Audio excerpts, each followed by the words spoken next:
प्रत्येकाची P&L statement जी मागवलेली आहेत हे ॲज इट इज आत्ताच्या मार्केटमध्ये हेच एक्झॅक्ट पाहिजे.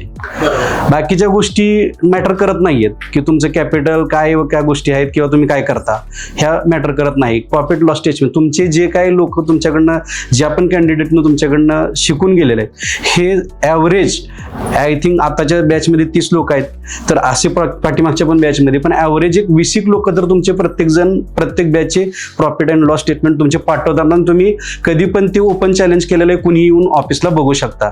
आणि हेच खरे एक तळमळ असते की तुमच्या म्हणजे तळमळ आहे की प्रत्येकानं कुठंही दिशाभूल न होता किंवा चुकीच्या ठिकाणी आपले पैसे न वाया घालवता एक्झॅक्टली चांगल्या ठिकाणी जावा. असं तुम्ही रिकमेंड केलेलं नाही की फक्त माझ्याकडेच करा, पण मी म्हणू शकतो किंवा मी हे करू शकतो की तुम्ही योग्य आहात आणि तुमचा जर हात धरून चालला तर आपला लॉस होणार नाही याची आम्हाला खात्री पटलेली आहे.